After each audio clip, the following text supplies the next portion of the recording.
자, 오늘은 믿음은 신실함 안에서 공명합니다 라는 제목으로 하나님 말씀 전하겠습니다. 존 버년이 쓴 책 중에 철로 역정이라는 책이 있습니다. 그 책 안의 주인공 이름이 크리스천입니다. 그리고 해석자라고 하는 미스터 설명 씨가 나오는데, 이 미스터 설명 씨가 이 크리스천이라고 하는 사람을 한 방으로 데려갑니다. 그 방에 들어가 보니까 이 방은 한 번도 청소가 되지 않은 방이었습니다. 조금만 걸어가도 먼지가 나오는 그런 방이었습니다. 그 방에서 어떤 남자에게 청소를 시킵니다. 그 남자가 빗자루를 들더니 막 청소를 하는데 먼지가 너무너무 날렸습니다. 숨이 막힐 정도로 그렇게 날리고 있었습니다. 그때 여자 하인을 불러서 또 청소를 시킵니다.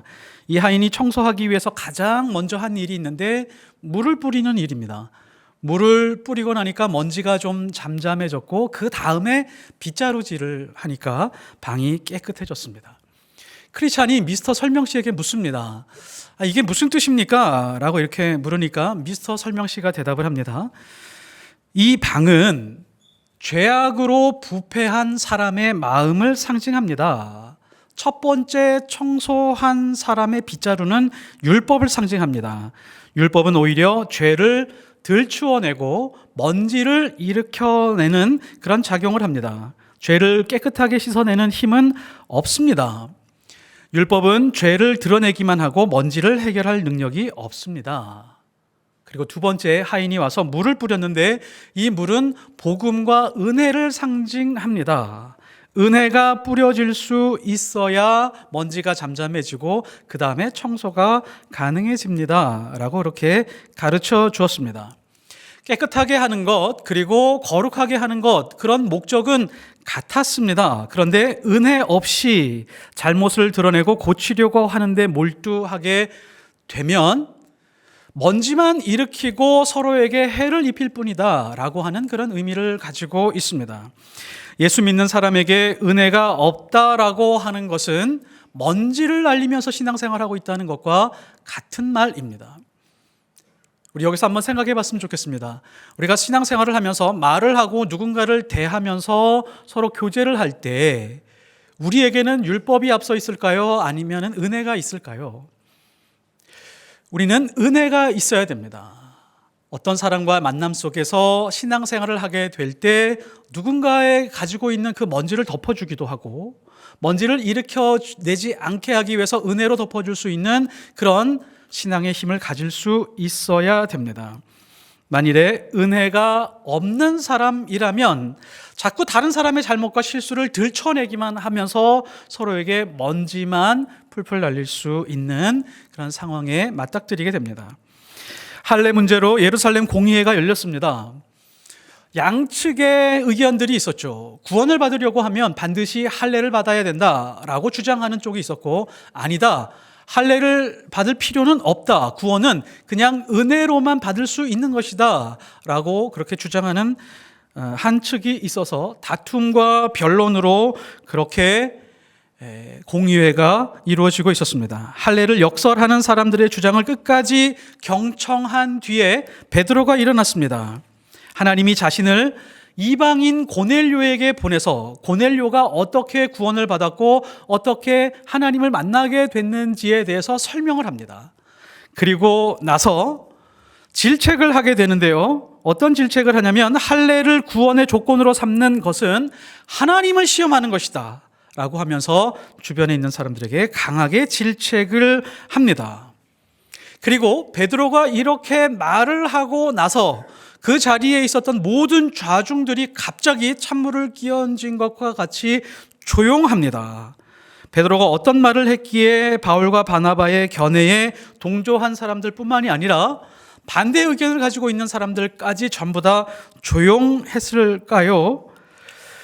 베드로가 말을 할 때 가만히 있었던 그 이유가 오늘 말씀에서 매우 궁금한 부분입니다.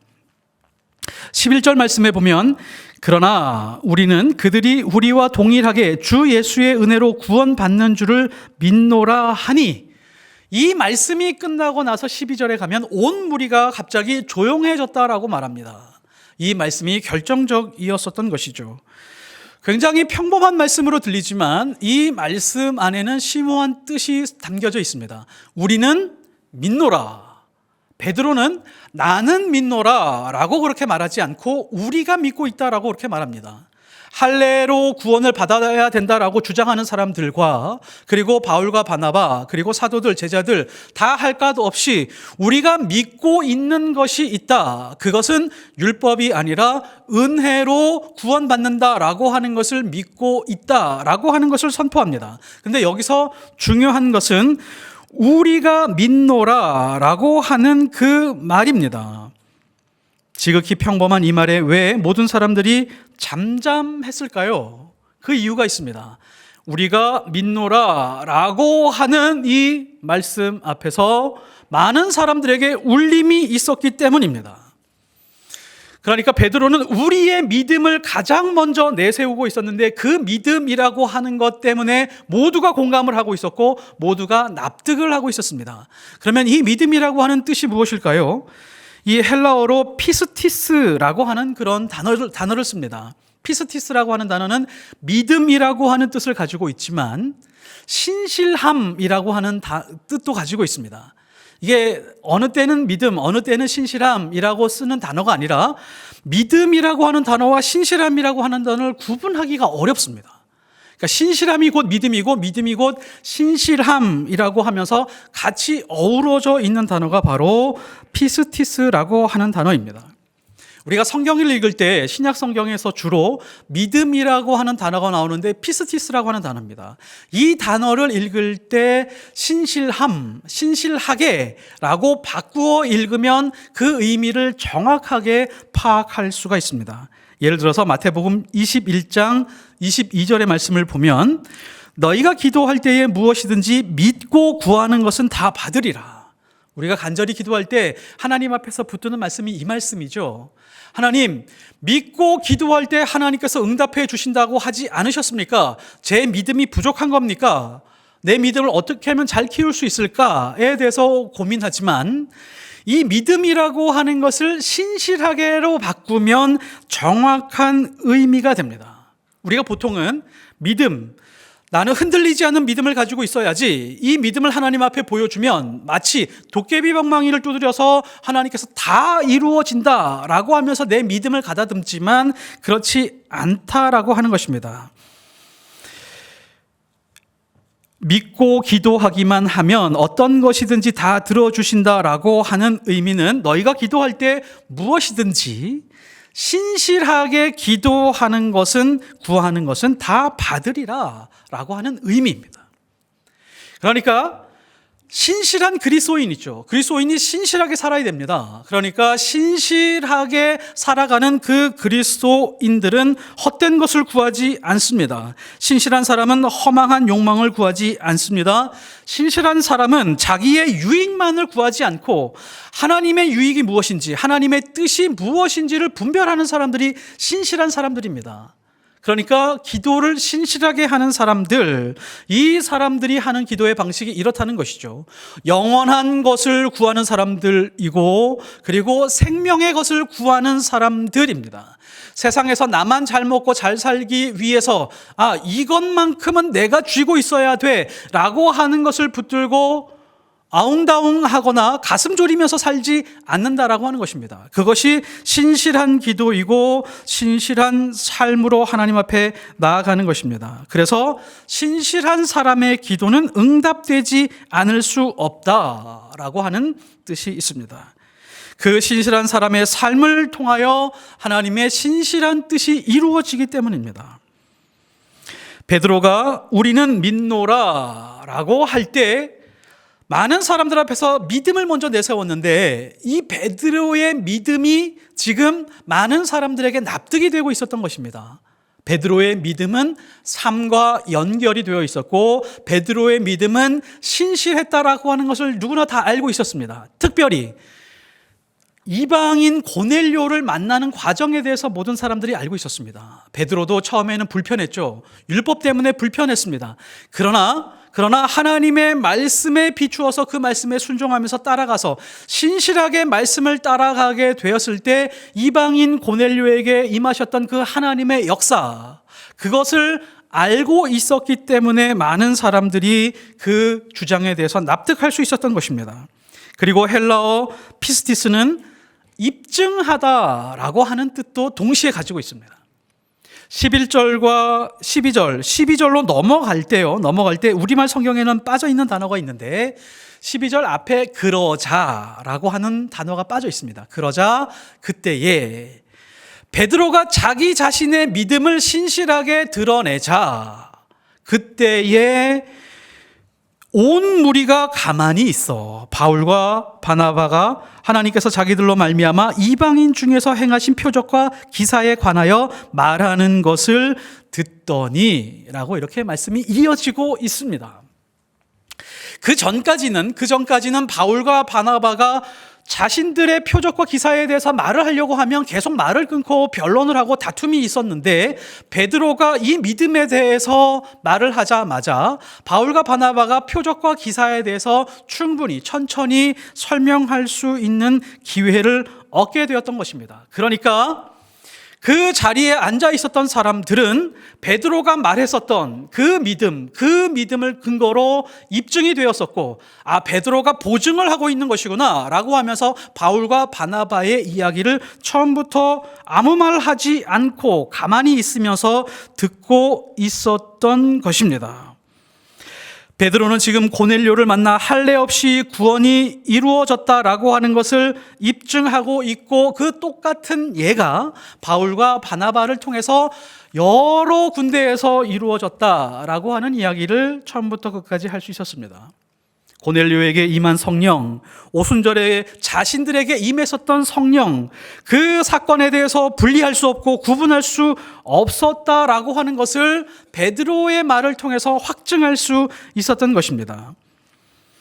베드로의 믿음은 그래서 이렇게 요약할 수 있습니다. 적어도 부활 이후에 베드로의 믿음은 신실한 믿음이었고, 또한 그 신실한 삶을 통해서 자기가 삶으로 입증하는 그런 믿음이었다라고 하는 것을 알 수 있습니다. 히브리서 11장 1절을 보면 믿음은 바라는 것들의 실상이요 보이지 않는 것들의 증거다라고 말합니다. 믿음이라고 하는 것은 반드시 증거가 나타나고 입증될 수밖에 없다라고 말씀이 증거하고 있습니다. 우리는 믿음을 가지고 지금 와서 예배를 드리고 있습니다. 믿음을 가지고 이 세상을 살아가고 있습니다. 우리 믿음의 증거가 있습니까? 우리가 그냥 입술로만 고백하는 그런 믿음이 아니라 우리의 삶으로 신실하게 매일매일 고난 속에서도 포기하지 않고 절망하지 않고 살아낼 수 있는 그 신실함 끝에서 드러나고 있는 그런 증거들이 우리에게 있습니까? 믿음이 신실함으로 드러나지 않는다면 그 믿음은 연약한 믿음이고 작은 믿음일 수밖에 없습니다. 인류 최고의 발명 중에 하나가 기업에서 사용하는 복식부기입니다. 보통은 우리가 사용하는 그 부기는 단식부기인데요. 수입과 지출을 적어놓고 수입에서 지출을 뺀 다음에 이게 흑자인가 혹은 적자인가를 보면서 확인할 수 있는 것, 이것을 단식부기라고 말합니다.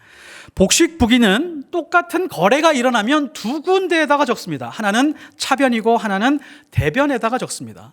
그러니까 차변과 대변을 대조해서 일치해야지만이 지금 이 회계 정리가 잘 되었다라고 그렇게 할 수 있습니다. 그렇지 않으면 지금 돈 계산에 문제가 생긴 것이고 오류가 발생한 것입니다. 복식부기라고 하는 것은 그래서 자기 검증 기능을 가지고 있습니다. 계산을 해서 서로 비교를 한 다음에 스스로 검증을 하면서 이게 완전했는지 아닌지를 확인할 수 있습니다. 두 군데의 기록을 하면 잔고만 확인하는 것이 아니라 회사나 어떤 단체가 이 평가를 받을 수 있습니다. 재정에 대한 평가를 받을 수 있고, 그리고 분석을 할 수 있으며, 그 다음에 사업을 어떻게 할지 예측을 하고 전략을 짤 수 있는데 아주 중요한 근거를 마련해 줄 수 있습니다. 복식부기가 없었으면 오늘날의 금융이 없었을 것이라고 말합니다. 복식부기가 없었다면 지금 우리가 누리고 있는 경제 시스템이 존재하지 않았을 것이다 라고 그렇게 말을 합니다. 이 복식부기를 발명한 사람이 있는데 루카 파치올리라고 하는 사람입니다. 이 사람은 이탈리아 사람입니다. 이 사람은 신학을 공부했습니다. 그리고 수도사였고 사제 서품을 받고 수도사로 일했었던 그런 사람입니다. 파치올리가 저술한 복식부기서가 있는데 산술집성안이라고 하는 그런 책입니다. 이게 회계학 책이거든요. 이 회계학 책을 한번 보면 우리가 오해할 정도입니다. 이게 회계학 책인지 신학 책인지 알지 못할 정도로 하나님에 대한 이야기로 그렇게 잘 기록해 두었습니다. 회계 장부를 시작할 때 하나님의 이름으로라는 글자를 먼저 쓰고 그 다음에 회계 장부를 기록하라 라고 그렇게 가르치고 있습니다. 그리고 장부가 바뀔 때마다 사탄의 유혹으로부터 벗어나게 하기 위해서 십자가를 항상 표시하고 장부를 기록하라 라고 그렇게 가르칩니다. 이 장부를 근거로 경영을 하려고 하면 경영 지침을 세워야 되는데 그 경영 지침이 바로 너희는 먼저 그의 나라와 그의 의를 구하라 라는 그런 말씀으로 경영 지침을 세워놓고 있습니다. 그래서 이 복식부기라고 하는 것은 철저하게 청지기의 원리입니다. 자산이 있는 쪽을 차변이라고 하거든요. 자산이 있는 쪽을 차변이라고 합니다. 이 차변이 재밌습니다. 차변의 차자가 빌릴 차자입니다. 그러니까 누군가에서 빌려진 것, 누군가가 빌려준 것, 우리가 보통 자산이라고 하면 내 거잖아요. 내가 벌어서 받은 것이라든지 내가 소유한 것, 이것을 자산이라고 생각을 하지만 이 파치올리가 생각하기에 자산이라고 하는 것은 내 것이 아니다. 하나님께서 맡기신 것이다. 나는 하나님께 빌린 것이다. 라고 하면서 출발을 합니다. 우리가 가지고 있는 모든 것은 빚진 것이다. 그래서 자산을 차변이라고 그렇게 기록하면서 시작을 합니다. 그 다음에 대변이죠. 대변에 가게 되면 거기에 자본과 부채가 있습니다. 이 자본이라고 하는 개념도 굉장히 재밌습니다. 자본은 하나님이 나에게 주신 은사를 뜻합니다. 그리고 부채라고 하는 것이 무엇이냐? 하나님이 다른 사람에게 주신 은사를 말합니다. 다른 사람에게 주신 은사를 내가 잠깐 맡고 있는 것, 이것이 부채라고 하는 것입니다. 그러니까 나의 자산을 운영한다라고 하는 것은 내게 주신 은사뿐만이 아니라 다른 사람에게 주신 은사까지도 운영할 수 있는 능력을 가지고 있다라고 하는 그런 개념을 가지고 있습니다. 그래서 이것을 자산 운영 능력이라고 하죠. 보통은 자본 운영 능력이라고 말하지 않습니다. 자산 운영 능력이라고 말합니다. 자본은 이런 의미를 좀 가지고 있습니다. 자본은 나의 노력과 의지로 나만 쓰겠다라고 하는 의미가 좀 강하게 있습니다.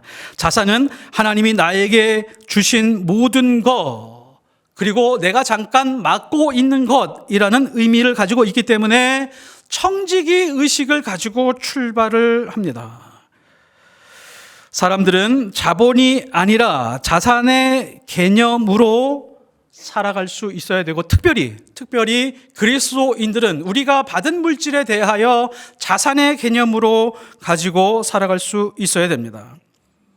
복식부기의 개념에는요, 그리고 나에게 주신 자산뿐만이 아니라 다른 사람에게 주신 능력을 어떻게 잘 활용해서 함께 풍요롭게 살 수 있을까를 고민하는 그 고민이 숨어 있습니다.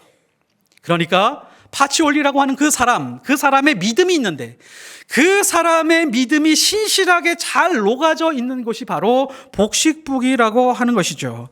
내가 가진 모든 것은 주님께서 맡기신 것이다. 이 맡기신 것이기 때문에 누군가를 이롭게 하고 누군가에게 생명을 살려내는 그런 도구로 활용해야 된다라고 하는 청지기 의식, 복음의 능력, 이것이 숨어 있습니다. 그런데 이런 청지기 의식을 가지지 않고 내가 가지고 있는 능력, 자산, 물질을 가지고 나만 배부르고 나만을 위해서 쓰면서 살아가는 그런 사람들이 있다면 그 사람은 그냥 자산이 아니라 자본만 가지고 살아가는 사람들입니다. 하나님과 상관없이 그렇게 살아가는 사람들의 세상은 어떤 세상일까요? 그 세상은 항상 전쟁터일 수밖에 없습니다. 누군가를 짓밟아야 되고 누군가에게 짓밟혀야 되는 세상 속에 살아가다가 거기서 얻은 자본은 병든 자본일 수밖에 없습니다. 히브리어 단어에서 인색하다라고 하는 단어와 비참하다라고 하는 단어의 어원이 같습니다. 우리는 정말 멋진 인생을 살고 싶지만 비참하게 인생을 마무리하는 사람들이 있습니다. 인색하게 살아가면 비참하게 살아가게 됩니다. 그래서 우리는 베푸는 것, 섬기는 것을 가르칠 수 있어야 됩니다. 특별히 가정에서 자녀들에게 어떻게 베풀 수 있는지, 우리에게 가진 것, 우리가 가지고 있는 것, 하나님이 맡기신 것, 이것을 어떻게 하면 나눌 수 있는지에 대해서 가르쳐 줄 수 있어야 됩니다.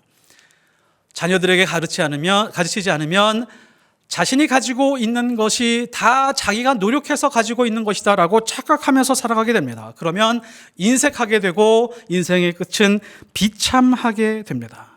자녀들에게 인생 최고의 축복은 많이 베푸는 자로 사는 것이다 라고 하는 것을 가르쳐 줄 수 있어야 됩니다. 교회가 헌금을 자본으로 인식하느냐 혹은 자산으로 인식하느냐에 따라서 그 교회의 질이 완전히 달라집니다. 만일에 그냥 물질로 생각하고 자본으로만 생각해서 그 자본을 축적하려고 하거나 그 자본을 쌓아놓고 아무것도 하려고 하지 않는다라고 하면 그 교회는 병든 교회가 될 수 있습니다. 교회는 베푸는 곳이어야 됩니다. 교회는 나누기 위해서 애쓰고 노력하고 수고하는 곳이어야 됩니다. 물질에 복음을 담아야 되고 물질에 사랑을 담아야 되고 물질에 관심을 담을 수 있어야 됩니다. 좀 극단적인 예지만 이런 질문을 한번 드려보겠습니다. 어떤 교회가 있는데 건축을 하다가 빚을 졌어요. 빚을 좀 그래도 뭐 적당한 수준에 졌습니다. 무리하지 않은 상황에 빚을 졌습니다. 그런 교회가 있고, 또 한 교회는 다른 사람들에게 많이 베풀다가 빚을 졌습니다. 물론 극단적인 예죠. 우리가 그렇게 하자는 건 아니지만 어느 교회가 욕을 더 많이 먹을까요? 사람은 이상하게 건물 지으면서 빚진 거에 대해서는 그냥 너그럽게 수용을 합니다. 뭐 그럴 수 있지. 근데 사람의 생명을 살리기 위해서 나누다가 빚을 지는데 그것을 가지고 조금 불편해하는 사람들도 있습니다. 근데 우리는 극단적인 예지만 하나님의 자산을 받은 사람들이라면 어떻게 보면 무언가를 나누다가 빚질 수 있는 그런 교회가 될 수 있어야 됩니다. 그래야 좋은 교회가 될 수 있습니다. 루카 파치올리라고 하는 그 사람은 자신의 믿음을 삶으로 신실하게 입증한 사람이었습니다. 그리고 그냥 자본으로만 인식하게 내버려 두고 돈 버는 것에 대해만 내버려 뒀다면 자본주의 혹은 자본시장이라고 하는 곳이 완전히 부패하고 타락한 곳으로 변했을 텐데, 그것에 대해 제동을 걸어서 복식북이라고 하는 것을 남기고 건강한 회사, 건강한 교회, 건강한 사회를 만드는데 아주 크게 일조를 했다라고 평가를 받습니다. 지금 베드로가 우리는 믿는다라고 하는 말을 듣고 아무도 반박하지 않은 이유가 있습니다. 모두 조용해진 이유가 바로 이겁니다. 베드로는 자기 삶으로 믿음을 신실하게 입증해 오고 있었기 때문입니다. 베드로의 말이 끝났습니다. 그리고 야고보가 대답을 하기 시작을 합니다. 야고보에 대해서 조금 살펴보고 넘어가야 됩니다. 이 야고보는 예루살렘 교회의 수장이었습니다. 예루살렘 공의회의 의장이었습니다. 헷갈리지 말아야 될 것은 제자 야고보하고 다른 사람입니다. 제자 야고보는 12장 2절, 사도행전 12장 2절에서 참수형을 당했습니다. 여기에 있는 야고보는 예수님의 친동생이고요, 야고보서를 기록한 사람입니다.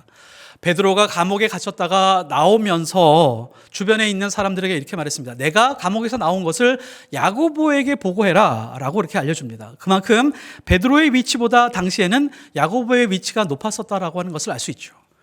사도행전 21장에서 보면 바울이 예루살렘으로 갑니다. 예루살렘에 가서 누구를 만나냐면 야고보를 만납니다. 야고보의 위치가 높았었던 것이죠. 예수님이 부활하시고 나서 베드로를 만난 다음에 특별히 개인적으로 야고보를 만납니다. 가족을 만난 것이죠. 그렇게 야고보를 특별하게 만났다라고 하면 많은 사람들에게 저 사람은 좀 더 특별한 사람이겠네 라고 그렇게 인식을 시켜줄 수 있죠. 그런데 성경은 의도적으로 야고보의 위치를 축소시킵니다. 누가복음과 사도행전에 야고보의 위치가 어떠한지에 대해서 전혀 기록이 나와 있지 않습니다. 제가 지금 말씀드린 것은 성경의 이곳저곳을 다 모아서 야고보의 위치를 알게 된 것이지, 우리가 그냥 성경을 보면서 야고보를 봤을 때 이 야고보는 누구지? 헷갈릴 정도로 야고보를 부각시키지 않습니다. 왜일까요? 교회는, 그리고 예수 그리스도를 믿는 사람들은 자신의 모습이 말씀보다도 더 부각되면 안 되기 때문에 성경이 의도적으로 야고보를 부각시키지 않고 축소시킨 것입니다. 어쨌든 여러 가지 면에서 야고보는 수장이었습니다. 그 의회의 의장이었습니다. 좌중에게 이렇게 말하죠. 내 말을 들으라. 형제들아, 내 말을 들으라. 이렇게 한마디 하니까 많은 사람들이 변론하고 토론하고 그렇게 하다가 잠잠해졌습니다. 그 정도로 주목할 정도의 위치였다라고 하는 것이죠. 이제 야고보가 최종 판결을 내립니다. 두 가지입니다. 하나는 논쟁의 여지를 완벽하게 정리를 합니다. 14절에 보면 하나님이 처음으로 이방인 중에서 자기 이름을 위할 백성을 취하시려고 그들을 돌보신 것을 시므온이 말하였으되, 여기서 시므온이 말했다라고 하는 것은 시몬 베드로를 말합니다. 시몬 베드로가 앞에 말했다라고 그렇게 지지해주고 있는 것이죠. 여기서 베드로라고 말하지 않고 시몬이라고 말했었던 것은 거기 그 자리에 있는 모든 사람들이 유대인이었기 때문에 유대인 이름을 먼저 앞세웠다라고 볼 수 있습니다. 이방인들을 하나님께서 취하시고 이방인들을 하나님께서 돌보셨다, 이것을 시몬 베드로를 통해서 우리가 충분히 알 수 있었다라고 하는 것을 결론의 근거로 사용합니다. 돌보셨다라고 하는 그 단어의 뜻은 무엇이냐면, 우리가 구약시대에 우리 조상들이 노예로 있을 때 하나님이 돌보셨던 것처럼, 광야에 있을 때 하나님께서 돌보셨던 것처럼 똑같이 이방인들도 지금 하나님께서 동등하게 돌보시고 있다라고 하는 것을 지금 야고보가 정리해 주고 있는 것입니다. 베드로가 주장하는 것을 지지해 주고 있고 그것을 요약하고 정리를 해주고 있는데, 이것은 사실은 야고보의 주관적인 생각일 수도 있죠. 사실 판결이라고 하는 것은 법조문이 좀 있어야 됩니다. 그래서 결정적인 법조문에 해당하는 말씀을 근거로 제시합니다. 하나님의 말씀으로 근거를 제시하는데 15절입니다. 선지자들의 말씀이 이와 일치하도다. 내가 구약에 있는 선지자들의 말씀을 살펴보니까 그 말씀과 지금 일어나고 있는 이 사건들의 내용이 조금도 다르지 않고 일치하다라고 그렇게 선포하고 있습니다. 일치하다라고 하는 헬라어 동사는 심프호네오라고 하는 단어인데, 이 단어에서 심포니, 교향곡이라고 하는 단어가 나왔습니다. 함께 소리를 내다, 함께 화음을 이루어서 아름다운 소리를 바라다라고 하는 뜻입니다. 다른 말로 표현하면 이 뜻입니다. 공명하고 있다는 것이죠. 공명이라고 하는 것은 이런 뜻입니다. 어떤 공간에 주파수가 있는데 한쪽에서 주파수가 흐르고 있고 다른 쪽에서 주파수가 흐르고 있는데 이 주파수가 만나서 진동하면서 더 큰 소리를 바라고 있는 것, 이것이 바로 공명하고 있다라고 하는 뜻입니다. 17절 한번 보실까요? 17절, 이는 그 남은 사람들과 내 이름으로 일컬음을 받는 모든 이방인들로 주를 찾게 하려 함이라. 이게 놀라운 통찰력을 가지고 있는 하나님의 말씀입니다.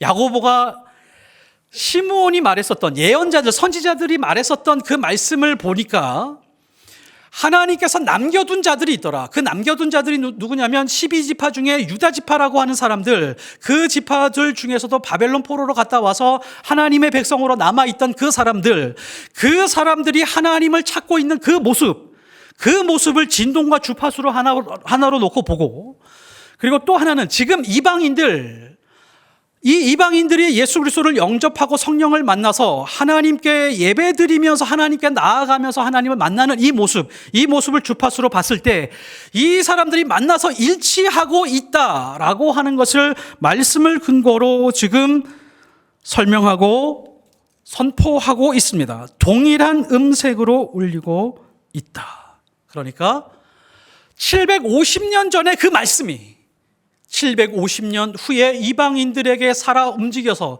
이 말씀이 공명하고 있다. 이것이 야고보의 증언입니다. 이것이 하나님의 피스티스이고 이것이 하나님 말씀을 이루어 가시는 하나님의 신실함입니다. 우리가 믿고 있는 그 믿음의 신실함과 하나님의 신실함이 일치하고 있다라고 하는 것이죠. 우리의 믿음은 하나님의 피스티스, 신실함과 공명하고 있어야 진짜입니다. 이거를 우리의 믿음을 약간의 파동으로 한번 전환시켜서 한번 보면 기도의 모습, 말씀의 모습, 혹은 예배의 모습, 여러 가지 모습이 있는데 그런 파동으로 나타나고 있는 신앙의 모습이 있다라고 하면 하나님이 말씀하고 있는 하나님의 신실함, 하나님이 요구하는 믿음, 말씀에서 말하고 있는 그 주파수, 그런 진동, 이런 것과 일치하지 않은 채 다르게 움직이고 있다면 그 믿음은 진짜 믿음이 아닐 수 있습니다. 예루살렘 공의회는 다수결의 투표로 이긴 자와 진 자를 구별하지 않았습니다. 베드로는 하나님의 자녀가 무엇을 믿고 있는지 선명하게 밝혀내고 있습니다. 믿음은 베드로처럼 말씀을 따라서 신실하게 살아가는 것입니다. 믿음은 복음을 삶으로 살아내서 입증해내는 것입니다. 그래서 예루살렘 공의회 수장이었었던 야고보는 후에 야고보서에다가 이렇게 기록합니다. 2장 17절에 이와 같이 행함이 없는 믿음은 그 자체가 죽은 것이라. 입증되지 않는 믿음은 죽은 믿음이다라고 하는 것입니다. 신실함이 없다면 죽은 믿음입니다. 우리 인생을 이렇게 표현할 수 있을 것 같습니다. 우리 인생은 복식부기입니다. 한쪽 변에는 하나님의 말씀이 있고 하나님의 뜻과 하나님의 마음이 있고 한쪽 변에는 우리의 삶이 있습니다. 우리의 언어가 있고 우리의 태도가 있고 우리의 인생이 있습니다. 양쪽 부분을 한번 살펴봤을 때 이것이 일치하느냐 일치하지 않느냐, 이것을 신앙의 대차대조표라고 할 수 있습니다. 하나님의 말씀, 하나님이 말씀하시는 그 신실함, 이 진동, 이 주파수와 다른 모습의 우리의 삶의 주파수를 가지고 있다면 우리는 하나님과 동행하기 어렵고 하나님과 교제하기가 어렵습니다. 우리 인생에 자산이라고 하는 것이 있죠. 자산이 있습니다. 주식이십니까? 아니면 부동산이십니까? 아니면 끔찍하게도 좋은 자녀들이십니까? 무엇이 자산이십니까? 우리에게 자산은 이겁니다. 하나님이 우리에게 말씀을 주셨고 그 말씀에 은혜가 있으며 그 말씀대로 살아가기 위해서 애쓰는 나의 삶이 있습니다. 그 삶과 일치되어 살아가는 나의 삶이 점점점 쌓여가서 하나의 덩어리를 이루는 것, 이것이 바로 우리 삶의 자산이어야 됩니다. 그래서 우리 인생의 자산에 대한 평가는 이렇게 이루어집니다. 내가 얼마만큼 복음으로 살아냈느냐, 얼마만큼 말씀으로 살아냈느냐, 얼마만큼 하나님을 사랑하면서 하루하루를 살아왔느냐, 이것이 바로 우리의 자산을 평가하는 기준입니다. 인생의 무게를 줄이십시오. 우리가 가지고 있는 모든 자산은 받은 것입니다. 우리가 받은 자산으로 나의 욕망을 채우고 즐거움을 연장시키는 것은 올바른 자산 운용 원칙이 아닙니다. 우리 믿음과 신실함이 구분되어 있다면 위험한 믿음입니다.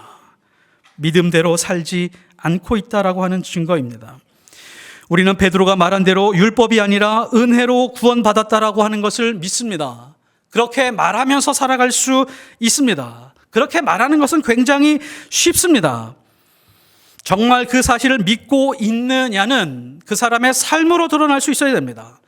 우리 인생에서 당하고 있는 많은 고난들, 많은 질문들, 그리고 의문들, 이 고난과 의문들이 하나님의 말씀과 만나서 공명하기 시작을 할 때, 그때 진짜 은혜가 무엇인지를 맛보게 됩니다. 내 안에서 내 주장보다 하나님의 말씀이 더 크게 울리게 하십시오. 하나님의 말씀에 자기 일상을 던지십시오. 예수님이 하신 말씀에 내 인생을 묶어두십시오. 말씀을 먹고 마시면서 내 삶에서 그 말씀이 육체가 되게 하십시오. 그러면 우리는 하나님의 뜻과 하나님의 마음으로 공명하여 우리의 영혼과 마음이 풍성한 채 하나님이 정말 주시고자 하는 것이 무엇인지 알고 깨달으면서 하나님의 사람답게 살아갈 수 있습니다. 이러한 은혜 안에서 살아가시기를 예수 그리스도의 이름으로 축복합니다. 기도하겠습니다. 하나님, 우리는 믿음을 가지고 살아갑니다. 믿음으로 살아갑니다. 그러나 내 삶을 돌아보건대 신실함을 찾아볼 수가 없습니다. 내 삶을 통해서 무언가 입증해낼 만한 것이 참 초라합니다. 아버지, 우리가 가지고 있는 믿음은 삶으로 신실하게 드러나야 하며, 그리고 내 삶을 통해서 내 말과 행동과 태도와 표정과 내 모든 것을 통하여 입증돼야 된다는 것을 우리가 꼭 알고 영적인 부담을 가지고 살아갈 수 있는 믿음의 사람 되게 하여 주옵소서. 하나님의 말씀과 우리의 인생이 공명하기를 원합니다. 하나님의 말씀의 주파수와 그 진동이 우리 안에서 동일하게 진동하고 주파수로 발산되길 원합니다. 그래서 믿음의 삶으로 이 땅에서 굳건하게 당당하게 살아갈 수 있게 하여 주옵소서. 감사드리며 예수 그리스도 이름으로 기도드렸사옵나이다. 아멘.